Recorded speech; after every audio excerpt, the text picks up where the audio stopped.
ભાડભૂત બેરેજના અસરગ્રસ્ત માછીમારોને રાજ્ય માનવ અધિકાર આયોગનું તેડું આવ્યું છે।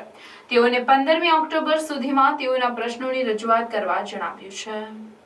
ભરૂચમાં ભાડભૂત બેરેજથી અસર પામનાર માછીમારોને માછીમારી માટે આલિયાબેટ પાસે આપવાની જગ્યા કચ્છના મીઠા ઉદ્યોગને ફાળવી દેવામાં આવતા માછીમાર સમાજમાં રોષ ફેલાયો છે। માર્ચ મહિનામાં માછીમાર આગેવાનો ભાડભૂત બેરેજ યોજનાની ઓફિસમાં પહોંચ્યા હતા, જ્યાં કલ્પસર યોજના તથા દિલીપ બિલ્ડકોન કંપનીના અધિકારીઓની હાજરીમાં વિવિધ પ્રશ્ને ચર્ચા કરવામાં આવી હતી।